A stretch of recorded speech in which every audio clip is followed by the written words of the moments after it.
Radio Erana ناتا دمتي إرتراويان راديو إرنا ناتا دمتي إرتراويان كبرات سمعتي راديو إرنا خميك أنيكم نايلو مغاشاي من سيبرهانا قبل هيوت كاب هولانديو دراسي دمتي لبت بالسميتي نايقت مصحف اللاتو نلومي بزعبا زهلو كنتات أوش إيتوبيا قاتي مزولو كنتات زملكتيو أتو برهانا قبل هيوت يغني اللي علمي خبيرك نخلعي جزء فارنيا سلزون كاي مسجنك أتقدم ناس قبرنايو كلمة أي أتياب إثيوبيا معبل خونات سلزق أطلو بزعبات وطرن خون زخل فتحاتن ويكمت زخل بزعبة حدا خيناتن زلو وطرن إن تزاريبنا نيرنا جن already توتريست حدا خينات نقولنا نورنا خينات سلزقات أمي كم بحدش كندقمو تجديدنا لنا مو دخام كهيت أو كاسلستملس كاني دقيمة مسجنك أب أتخيلنا نقطة درو أب منقو معكلا منقص إثيوبيان حوحاتن كوينات تفتيرو له ناتكا جمجامكا بوزح كوينات كجات ما يكلني دول نيرمو جمجام دي خاتجاجي ولا زي حسب كايو وي هندبت زي تحسبوا معباليتات يمت ينبوني جمر تبرهاني جمجام دتجاجي خون ويس كابتس بيت وصاي أجاتيمو زربا يكون مثلا مهنياتو تمتخوتا مانو نمتحازيو زبل تخلو جنة عقيناي ما كلا منجستي نقولو كهد يخيل كم زلو نقولو نابل زبن موسال ويكا نجزيان ما حدا مرات مخانو تزاريبا يرى من البات اتقنات انتايو جميرو بخمي معبيلو نتصور حبريتا اكساب حجي شبط زخنا اللوخنا بلاي نخيلانينا ما كلاي منجستي حدا معسكر ناي سامين ازي كم زتتقعي زارب زلو بمنصر هو حدكا ولا وقعو زخنا دا اي جلس مبر نتي مازازي ناي سامين ازي زخنا بوتا يتكاملو خمزلو اب تحت قزصرم اتي خمزلو إنان رأزلنا حجي كابتي زوهاب زلو مجلسي ابي انتاي زبل زلو كحادي حيلي زبل زلو تمعسكر بكينات دي تتحيزو ويس بزي كينات شبط زخنا نقر يلان كساب حجي من البات مسجزيخا انتاي كل دي وابسالست زي كاسيلنا هنريو نخل نخون بجن كاب سامين ازي عبالات سامين ازي مس هوحات كوينو من خسرحو فقادنياتات مقانم بوغن هوحات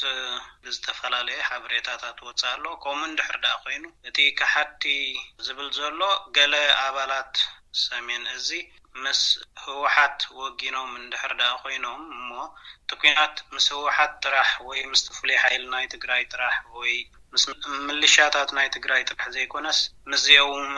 ون زتعال لك خون كم زخيل يو زلنا قمت راي حجون زنزاربو دلنا عفنو خيبصحنا خلنا خال معباله خمص سلازخيل ابتي وتدراوي وي ابت صعبين اب كند مزراب ابتا طنقينا يزخل قلولاوس كندهب اتبرهاني ات مفتحي كوينات كوينلو قدمت مفتحي كوينات كهون نيرو دينورون مبالنا ابت قندي طنقنا يزقلولاو بنات كامنصر انتايو تنكفا بلا حلف كينات كو مفتح خوينو اي فلطن ديو من البات كن تاينا خن بالحجي تتنقي كنزاربو لندحر داخينا اتا اب شحن 990 شومونتن استولات كينات ناي ارتران ايثيوبيا اتكينات ملكعنا غيره كساب حجي خيز صنيحو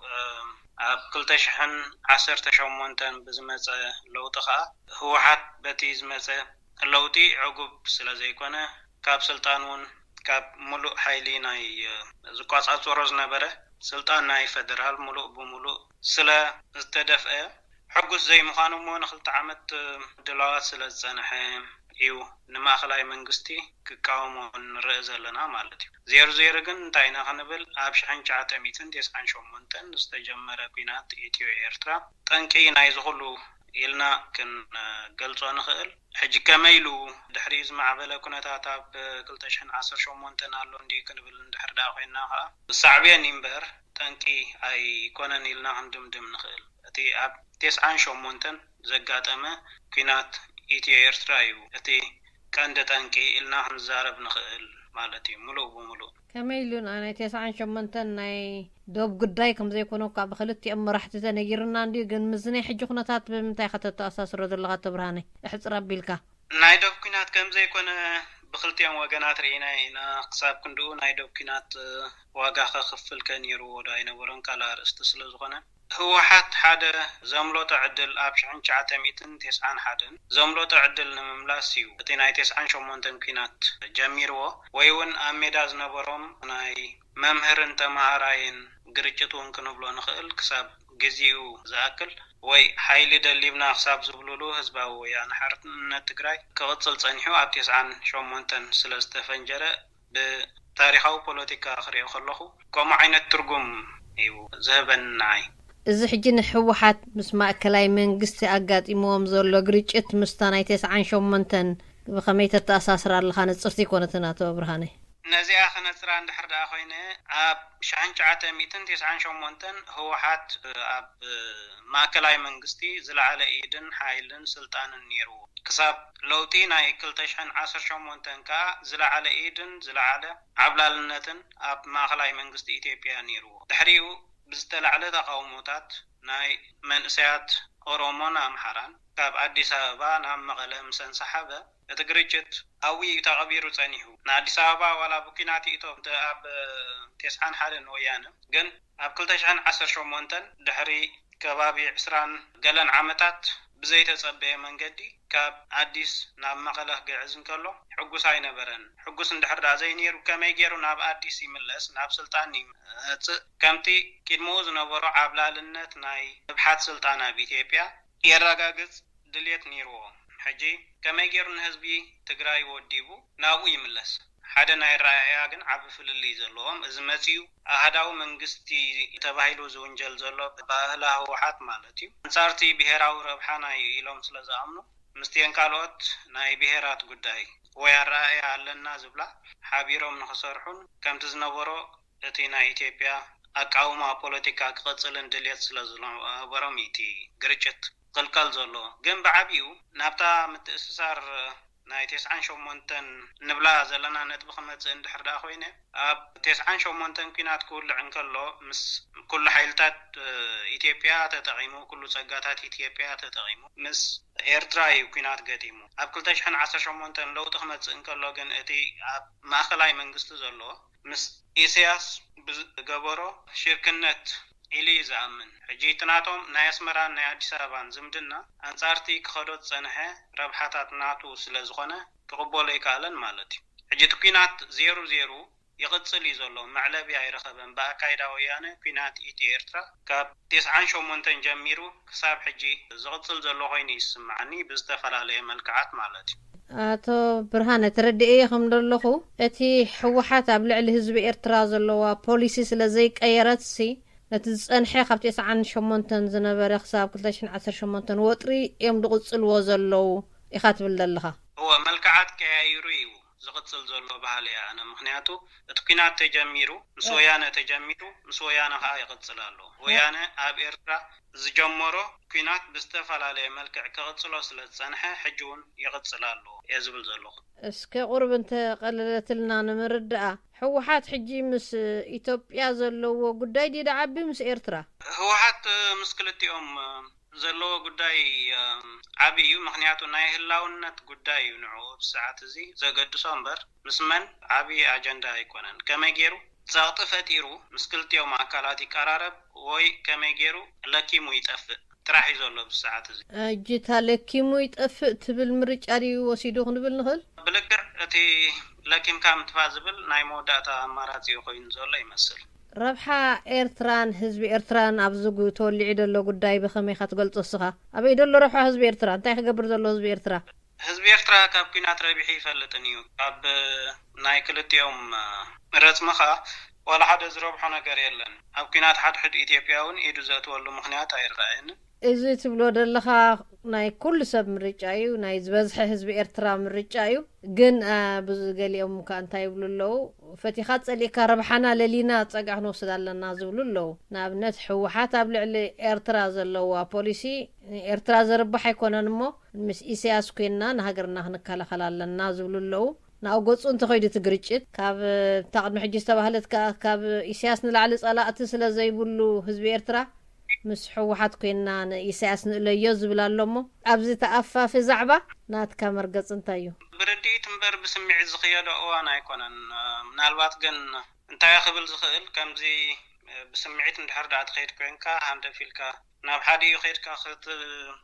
زارب وي كتوسن تخيل تخون كومجن أيكونن تي أمراتي تقعيز تحزو أوان ديو هزب إرترا قدن ديو تقعي محاسكد ليو إسياس ناي هزب إرترا قدايو ماس أبيناي انتاي قبر نهزب إرترا قديفنا حدا بعبي يوتي هاجراوي لاولاونت زبحال نفس وقفنا اب رسنا نحزو زلنا قدايو مس إسياس كنا بدغن زمت حيل خنكتملو نخيل انصارنا زمت متكعتي كنسلفلو نخيل اتي ناي كل جزء ناي دغز مص نجر بحبار كنا خنقطمو نخيل وي زخلا تحساسبا خنا معبل كم زلنا ايو رديداي حجي كم عينت كناتات سلازتفطره نيسياس صقعو سيدنا مس ኢትዮጵያ ኮይና ዶም ሶያኖ hayna ዝባላ ተዓሳስባ ናይ ዘይበሰለ ናይ እሸልነት ኮይኑ ይስማዓኒ ንሕና ኣብ ሃገራዊ ረብሓና ወይ ኣብ ሃገራዊ ላዕላውነትና እንድሕነት ህዝብና እንታይ ዓይነታት ተሓሳስባ ይህልወና ናይ ውሽጥና ኣብ ውሽጥና ጌርና ንዝመጽ ከመይ ጌርና ድምጽና ነስምዕ ወሳን ነገር እዩ ኣብ ሰዓት ዝግን እቶም ትማሊ ሓደ ኮይኖም ንዓና ዝወጉና ዝነበሩ እዮም ንሓድ ሕዶም ዝጣመቱ ዘለዉ ናይ ክልቲኦም ዳይኻ ዶብ ሰጊርና ኣብ ኩነታት ኢትዮጵያ ከምዚ بعتب وبسمعت النواسال مغنيات ايكونن ناي حساب ጉዳይ ከምዚ بعين ፖለቲካ هو خلقا نو زيره بحنا ስለዝኾነ የገድሰናዩ እናበልካ بسمعت ብዙሕ ክዝረብ ይካል እዩ ግን ኣነ ከም ዝመስለኒ ልዕሊ ሰላም ዝድለ ነገር የለን ኩናት ሓደ ኢትዮጵያ ባዕሎም ክዋስኡን ብኸመይ ይሕዝውን ንዖም ዕድል ትህቦም ሰላም ናይቲ ዞባ ዝያዳ የገድሰካ እንድሕርዳን ስኻት ሓዊስካ የግን ካላ ሓዊኻ ኣብ ዝተወላዓ ሓዊ በንዚን መኽስካሲ ዝኸውን ዘሎ እቲኦም መፍትሒታት ዝበሃሉ እንታዮም ብዞባ ደረጃ ድዩ ወይስ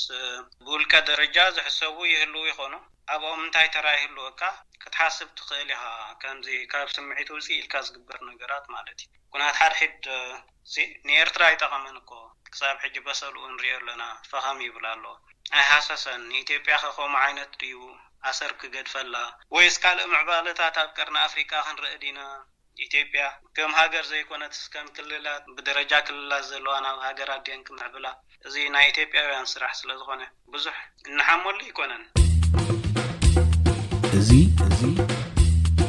ድምጽ ራድዮ ኤረና برهانه نابنت ابز سلام مسمص بوغن بريزيدنت ኢሳያስ ዘተራእየ ወስታታት ኣሎ ህዝቢ ኤርትራን ህዝቢ ኢትዮጵያን ሓደ እዩ ኣይከሰርናን ማለት ድሕሪ ሕጂ ኢሳያስ መርሓና ጉዳይ ኤርትራ ተረሲዑስ ነቲ ናይ ጉዳይ ኤርትራ ናብ ውሽጢ ኢትዮጵያ ምእታው ወይ እቶም ናይ ኤርትራን ህዝባ ደይኮነ መሬታ ዝናፍቁ ወይ ባሕራ ዝናፍቁ ወገናት ንዖም ዘተባብዕ መግለጺታት ክህብ ተሰሚዑ ሞት ቀዳማይ ሚኒስትር ኢትዮጵያ አብ አሕመድ ወን ብዙሕ ብዛዕባ ናይ ኤርትራ ልኡላውነት ዝደፍር መግለጺታት ክህብ ተራእይሞ ክሳብ ሕጂስ ሕወሓት እዩ ነቲ ኢሳያስን ኣብን ኣሊሞም ወደለው ናይ ሓድነት ወይ ናይ ዓባይ ኢትዮጵያ ሕልሚ ረብሓ ኢትዮጵያ ዘረጋግጽ እምበር ሕወሓት ተተኣልዮምሲ ክገብርዎ እዮም እዚ ዓብ ስግኣት እዩ ንኤርትራ ዝብል ትንታነ ኣሎ እዚ ከመይ ትሪኦ ስግኣት ኣይኮነን ድዩ ሕወሓት እንተ ደኣ ሕጂ ብዝኹናት ተሳዒሩ ኣብ ኤርትራ ክመጽእ ዝኽእል ለውጢ ንረብሓ ኤርትራ ጥራይ ኢልካ ዲኻ ትሓስብ ኣነ ብውልቀይ ክሪኦ ከለኹ እቲ ዝተዘርበ ዘረባታት ብዙሕ ዓብዪ ትኹረት ኣተኩሮ ዝወሃቦ ኣይኮነን እየ ዝብል ምክንያቱ ኩሉ ግዜ ኣብ መድረኽ ዝዝረብ ካብ ፕሮቶኮል ወፃኢ ዝኾነ ዘረባታት እንድሕር ዳ ሒዝና ክንከይድ ኮይና ነፍሲ ወከፍ ቃል ልክዕ ከምዚ ነናሓድሕዶም መዓልታዊ ብመራኸቢ ብዙሃን ዝጠቃላለዎ ዘለዉ እሞ ሕጂ ኸ ከምዚ እንዲል ዘሎ ሕጂ ኸ ከምዚ እንዲ ተባሂሉ እናበልካ ብዘይወግዓዊ እቲ እንታይ እዩ እቲ ስምምዕ እቲ ኣብ ወረቐት ዝሰፍር ዘሎ እምበር እቲ ዝበሃል ሓደ ፖለቲከኛን ሓንቲ ኣመንዝራንሲ ድላዮም ይብሉ ድሕሪኡ ወላ ሓደ ይኮነን ነታ እዋን ከመይ ገይሮም ይሰግርዋ እታ ዕላማ ማለት እያ ሕጂ ኣይከሰርና እንድሕር ዳ ኢሉ ኢሳያስ ክሳርኡ ፈልጥ እዩ ዝኸሰርና ይኹልና ንፈልጥ ኢና ግዜ ተኸሲሩ ህይወት ተኸሲሩ ንብረት ተኸሲሩ እቲ ህዝቢ እውን ተባታት እዩ ቀሊል ክሳር ኣይኮነን ሕጂ እንታይ ግን ነቲ መድረኽ ከመይ ጌርካ ተቐይሮ ንኣብዪ ምርሓና እንድሕር ብሎ ኣሎ ኮይኑ ኣብዪ ክመርሖ ዘይኮነ ትፅበእ ዘሎ ኢሳያስ ኣብትሽዓ ሰዓት ንሱ ናይ ሓባር ጸላይ ስለ ዘለዎ ኣብዚ ናይ ሓባር ጸላይ እቲ ዕርክነቶም ወይ ተኣማንነት ከስርጸሉ እንድሕር ዳ ኮይኑ ኢሳያስ ብጽቡቕ ዲ ብሕማቕሲ ቀሊል መራሒ ይኮነን ናይ ህይወቱ ሙሉእ ፖለቲከኛ ኢልና ክንገልጾ ንኽእል ኢና ከመይ ገይሩ ባይታ የንጽፈሉ ንኣብይ ኣብ ሰዓት ንሱ ወሳኒ ማለት ተኣማኒ እዩ ኣብ ህዝቢ ኢትዮጵያ ይኹን ወላ ኣብ ህዝቢ ኤርትራ ድሓን ህዝቢ ኤርትራ ካልእ ክኸውን ክእል እዩ ኣብ ህዝቢ ኢትዮጵያ ግን ኢሳያስ ማለት ኣብ ህዝቢ ኢትዮጵያ ካልእ እንተስ ብጽቡቑ እንተስ ብሕማቑ ዓብ ስእሊ ኣለዎ ሕጂ ንሱ እኳ ዝኣመነሉ ተባሂሉ ባይታ ታታሕ ነይሩ ንኣብይ መራሒ ክኸውን ከም ዝኽእል ናይ ኣብይ ዝዛረቦ ዝነበረ ካብ ፕሮቶኮል ወጻኢ ብዛዕባ ጉዳይ ኤርትራ ኸ እንታይ ምኽንያት ኢኻ ክትበሉ ኣቶ ብርሃነ ሕጂ ኣብ ሰዓት እዚ እቲ ዘድልዮ ንዕኡ ሓጋዝ እዩ ነቲ ሓገዝ ብኸመይ ይጥቀመሉ ከዓ ንሱ ይፈልጥ እዩ ኣብይ ይፈልጥ እዩ ከመይ እንታይ ክብል ኣለዎ ይፈልጥ እዩ እቲ በጫቕ ዝብሎ ዝስዕሮ ነገር እውን ብተመሳሳሊ ማለት እዩ ብድልየቶም እዩ ዝመፅኦም ዘሎ ነቶም ድልየት ናይ ባሕሪ ድዩ ድልየት ናይ ኤርትራ ድዩ ካልእ ዘለዎም ነገራት በቲ ንሳቶም ዝዛረብዎ ቋንቋ እዩ ዝመፅኦም ዘሎ እምበር ከንሱ ከምኡ ድልየት የብሉን ድብል ግምት ኣለካ እሱ ነፍሲ ወከፍ ኢትዮጵያዊ ኣብ ውሽጡ ዘሎ ስለ ዝኾነ የብሉን ክብል ኣይክእልኒ ምናልባት ኣብታ ናይ መጀመርታ መዓልቲ ዝተመረፀላ እሞ ቃል ዘስማዕላ ዝነበረ እውን ገለ ዝወፀ ነገር እሞ ዝጠቐስክዎ ነይሩ እዩ ከምዚ ሓድሽ ንጉስ እምበሪ ሓድሽ ለውጥሲ የለን ኣብቲ ካልእ ንኢትዮጵያ ዝምልከትስ ከም ድላይ ብዛኒ ኤርትራ ትምልከት ግን ዋላ እታ መዓልቲ ናይ ዝተመረፀላ ዝገለጽክዎ ነገር ነይሩ ማለት እዩ ሕጂ እንታይ እዩ እቲኦም ፖለቲከኛታት ወይ ኤሊት ናይ ኢትዮጵያ ካብቲ ይምፅኡ ካብቲ ብዘየገድስ እንተስ ብግህዶ እንተስ ብተዘዋዋሪ እታ ናይ ውሽጢ ሕማም ናይ ኤርትራ ኣላቶም ድልየት የብሉን ኢልና ሙሉእ ብሙሉእ ክንገልጽ ኣይንኽእልን ኢና ድልየቱ መዓስ የተግብሮ ግን ይፈልጥ ይኸውን እዩ ዝብል ገምጋም እዩ ዘለኒ ሕጂ ህዝቢ ትግራይ ኣብ ዝተወሊዑ ዘሎ ኩናት ተተዳኺሙ ህዝቢ ኤርትራን ህዝቢ ትግራይን ናይ ሓባር መጻኢ ኣለዎ ብውሕዱ ኣብ ጉዳይ ኤርትራ ህወሓት ኣይኮንኩን ድብል ዘለኹ ህዝቢ ትግራይ የድብል ዘለኹ ኣብዚ ዝመጽእ ዘሎ ኣብዚ ዝካየድ ዘሎ ኩናት እንተተዳኺሙ ነዞም ናይ ዓባይ ኢትዮጵያ ዝብሉ ወይ ንዓና ስጋእ ዝኾኑ ናይ ሓይሊ ምድራብ ዶ ይኮነን ሳይድ ብል ዘለኹ ኣነ ሕጂ ድልየት ናይቲ ህዝቢ ኢልና ክንዛረብ ኣይንኽእልን ኢና ምክንያቱ ህዝቢ ኩሉ ግዜ በትዮም ናይ ፖለቲካ መራሕቱ ወይ ምሁራቱ እዩ ክውከል ንሪኦ ዘለና ሕጂ ናይ ሓባር መጻኢ ናይ ሓባር ዕድል ኣለዎ ህዝቢ ኤርትራን ህዝቢ ትግራይን ኢልና እንተዘይደምደም ናይ ሓይሽ ኩሉ እቲ ህዝቢ ኢትዮጵያን ህዝቢ ኤርትራን ህዝቢ ቀርኒ ኣፍሪካ ብሓፈሻ ማለት እዩ ሶማል ጅቡቲ እቲ መጻኢኡ ሓደ ስለ ዝኾነ ብፍሉይ ንሪኦ ጉዳይ ኣይኮነን ናይ ምድኻምን ዘይምድኻምን ከዓ ንኹሉ እዩ ዘዳኽም ምናልባት ከምኡ ዓይነት ዝፀንሐ ኣረኣእያታት ግን እንታይ ኣብ ርእስናሲ ተቐሚጡ ቦታ ሒዙ ኣቶ ብርሃነ ኣረኣእያት ጥራይ ኣይኮነን ደርጊ ምስ ዓር ዝተሓልፈ ናይ ሓባር ተመክሮ ኣሎ ምስ ህዝቢ ሶማል ወይ ምስ ህዝቢ ምሓራ ኮይኑ ይኮነን አንጻር ደርጊ ተቓሊሱ ህዝቢ ኤርትራን ህዝቢ ትግራይን ብሓባር ኮይኑ ተቓሊሱ ሕጂ እቲ ከምዚ ስቴሪዮታይፕ ከምዚ ልምዲ ፀኒሕና እምበር ደይኮነስ ታሪኻዊ ሓቅታት እውን ኣለዉ ክሕዶም ዘይግባአና ማለት እዩ ምናልባሽ እቲ ታሪክ ኣፀቢቐ የቕርቦን የፅብቦን ከይህሉ ኩሉ ፅቡቕን ሕማቕን እዩ ማለት ፅቡቕ ጥራይ ትርክብ ነይሩ ይኮንኩን ድብል ኣለኹ ፅቢቕካ ማይት ዓመታት ተመሊስካ ወይ ሕማቕ ታሪኹን ክህሉ ክእል እዩ ግን ትእስሳር ኣሎ እሱ ንምባል የደልየ ኣነ ሕጂ እንታይ እዩ ከምዚ ናይ ህዝቢ ትግራይ ምድኻም ናይ ህዝቢ ኤርትራ ምድኻም እዩ ኢልና ንሓስብ እንድሕር ኣለና ኮይናስ እንታይ ዋላ ንሕና እናፀበብና ናብኡ ንኸይድ ኣለና ማለት እንድዩ እትዮም ናይ ዓሌት ፖለቲካ ዝጥቀምሉ ኣካላት ዝብልዎ ናብኡ ንኸይድ ስለ ዘለና ካብቲ ሕማቕን ፅቡቕን ናይ ዝሓለፈ ዓመታት ክንወፅእ ኣይኮንናን ማለት እዩ ከምዚ ደርጊ ኣብ ምስዓር እንድሕር ዳኢልና ብቐፃል ጥቀሳ ርእስቲያ ደርጊ ግን ህዝባዊ ግንባር ሓርነት ኤርትራን ህዝባዊ ወያነ ሓርነት ትግራይን ወይ ህዝቢ ኤርትራን ህዝቢ ትግራይን ጥራሕ ኣይኮኑን ገጢሞም እሞ ካልኦት ካብ ኣምሓራ ካብ ኦሮሞ ካብ ሶማል እውን ካብ ሶማሊ ክልል ናይ ኢትዮጵያ ማለት ክሳብ ሶማል ዝኸይድ ናይ ኦጋዴን ጉዳያት ስለ ዘሎ እንድሕር ዳ ርኢናዮ ቀሊል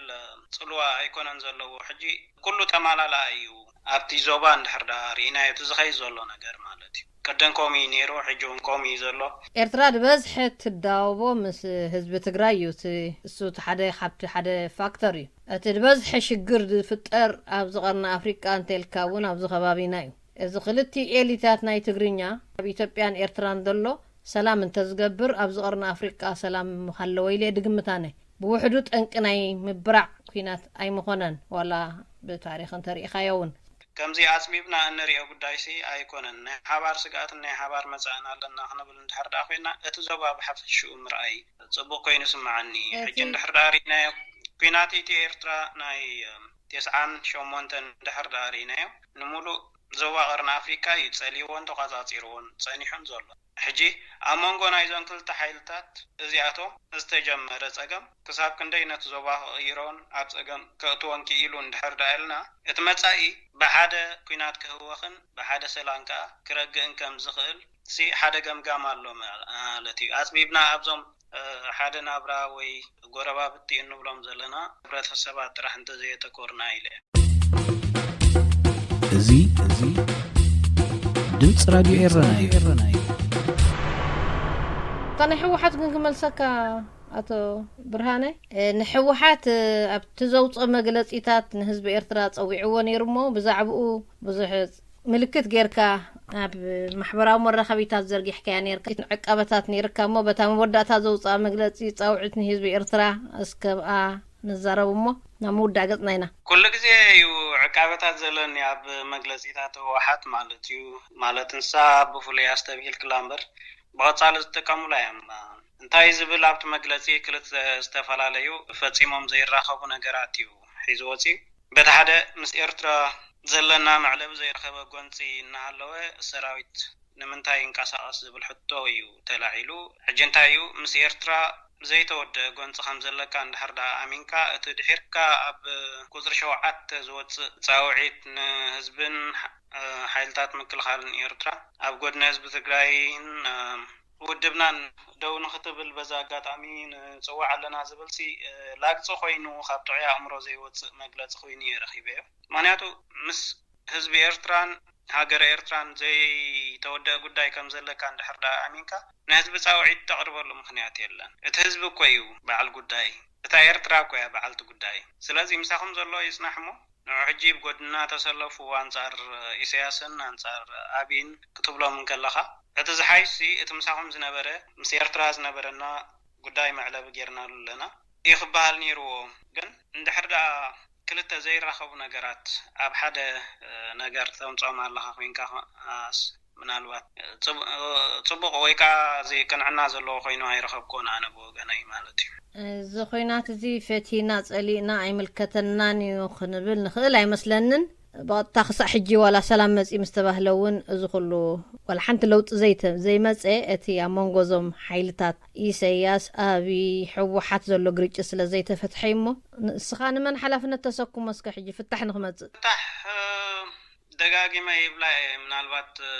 تخيناتي ملكتنا دي اي ملكتنا غنا مخنياتو انا نسخي تحد زبزحون بمعدو خينا ينا نكاتاتو زلنا مالتي بوحدو غنا بات اتبرهاني اتخينات اي ملكتنا نيو ولا انت بلنا قدياتنا جنبقتها امونغوزن كلتا هاجرات كمص نبرو سلام سلا زي مصي اوريدي نحنا قديات نايتي زي تجمره خويناتينا حجي خا نايتي مصي زلو خوينات قديات ونينا لذي درو تملكيتنا لو بهاليت يعني هو حجي كم تقدمك قلصت صنحكو 00 اتياب 98 استتكوس دمص براتيو ملكعنا غير ويعرف صنيحو زغصل زلو سلازي ماني تحتاتي وي نمن تفتحك كامن ندليو نزبل لاب ساعات زي اتي تحتاتي بعلو انا تحتاتي بالسلو زلو نعو نقدفلو مالتي تفتحك كابز بتግራይ لنا مصباي كحايشيو بريزيدنت إسياس قدامي منستر أبن كخاو حلافنت ويكاب تحتاتنت نصا توصوم اللخا مالديو أتبرهاني أبكينا ذاتو كله تحتاتا انديو جن أبز ساعات زي منالبات نساتهم تيخدوات صنحو من قدي كما يخون نساتهم يوم زفلتو أجي زمدنو من دحر زيتو حتقلو خوينمو ويانا نعوم دحر حتى تيتقبر الله خوينكا تقدامي تحتا تخنا بيخا مخطبر حجنا عبنا ندحر اتناي مجمرتا تيتا بساعات زون نصوم وي ناي موداتا مريچا غيرو موسدولو خوينوم تعتت زي كونلو مخنياتي انتايو يناهنبل سلا 00 مقصلتا ينبر مجمرتا يكونن زي زكاي زلو كينات ترديي خم دلخو تحتاتነት ንሕወሓት ኢኻ ቀንዲ ተሰኩሞም ደለኻ ኣቶ ብርሃነ ኣብ ሓደ እዋን እውን ክሕይሉ ከለዉ ዘወጣውጡ ክደኽሙ ከለዉ ዘቀባጥሩ ገሌልካ ገሊፅከያ ነርካ እሞ ብልክዕኮም እዩ ሕጂ ኣብ ሰዓት እዚ ዋላት ፃውዒት ሓገዝ ክመፅእ እንከሎ እንታይ እዩ ስለተፀገሞም እንድሕር ደኣ ህወሓት ንህዝቢ ኤርትራን ሓይልታት ምክልኻሉን ይደልይዎ ኣለዉ ኮይኖም ኣብ ዝፀገቡሉ ግን ይኣርምዎ እዮም ነይሮም ክሳብ ትማሊ 2016 እኮ ኩናት ነይሩ እዩ ብርኡይ ማለት እዩ እቲ ብተዘዋዋሪ ዝነበረ ኩናት ኣብ ሶማል ድዩ ዋላ ኣብ ካልእ ቦታታት ምሆን ግደፎ እቲ ስና እምራዊ ኩናት እቲ ዝተፈላለየ መልክዓት ናይ ኩናት ብሓፈሻ ምሆን ግደፎ ኣብ 2016 ክሳብታ ናይ መወዳእታ ኣብ ከባቢ ጾሮና ዝተኻየደት ኩናት እቲ ኩናት ዝቕፅል ነይሩ እዩ ስለዚ ሕጂ እውን ንሱ ዝቕፅል ዘሎ ካልእ ፍሉይ ስለዘይኮነ ተሓታትነት ናብኦም እዩ ኣቶ ብርሃነ ገብረ ህይወት እዚ ህልው ኩነታት ከምቲ ኣመእተዎ ዝበልክዎ ቁልጥፍ ይደሎ እንተዘይቀዲምና ነተንሎም መዓልቲ ኣልዒልናያ ነበርና ከነጠቓልል ኢና ዝተረፈሎ ድዮ ክትብሎ ትደሊ ዝሕዝን እዩ ህዝብታት እዚ ዝኽልቲኡ ህዝብታት ብጥሜት ድኽነትን ድንቁርናን ዝተሳቀየ ህዝቢ እሞ ኣብ ግዜ ኮሮና ኣብ ግዜ ድርቂ ኣብ ግዜ ዕልቕልቕ ኣብ ግዜ ኣንበጣ ሕጂ ከዓ ኩናት ተደሪብዎ እትሰለልኡ ንክንደይ እዋን ከም ደይወፅእ ኩልና